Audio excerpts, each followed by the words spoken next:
Ωιμέ! Γιατί να μου στείλει ο μεγαλοδύναμος ο Αλλάχ μια τέτοια σύμφορα. Θα πάρω το φίλο μου τον Αμπτούλ για να ξεσπάσω. Ομιλείτε παρακαλώ. Αμπτούλ, Έλα ρε Χασανάκο, πού χάθηκες ρε φίλε, τι έγινε? Αμπτούλ, Έλα ρε Χασανάκο, πού χάθηκες ρε φίλε, τι έγινε? Αμπτούλ. Τι έπαθες ρε μαλάκα, λέγε και χορεβίδια και πίτουρα στο φούρνο με πατάτες. Λέγε τι έπαθες, χάλια σ' ακούω, τι έγινε? Ρεβίθια και πίτρα στο φούρνο με πατάτες. Καλό ακούγεται. Να Τέλος έρθεις να φας πάντων. μια μέρα. Τέλος πάντων. Τι έπαθες ρε φίλε, δεν σε ακούω όμως καλά. Η Αϊσέ.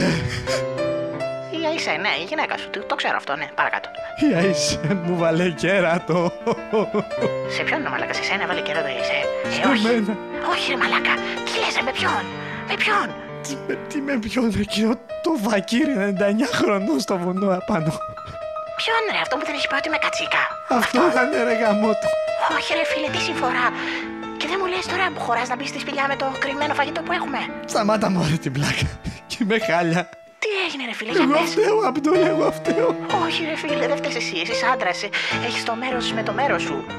Ποιο δίκιο μωρέ και ποιο μέρος έχω να πω. Το μάθε ρε, Αμπτούλ, το μάθε. Ποιο ήμαθα ρε φίλε? Μάθε για αυτή την παλιοκαριόλα που γνώρισα σε εκείνο το κολόμπαρο.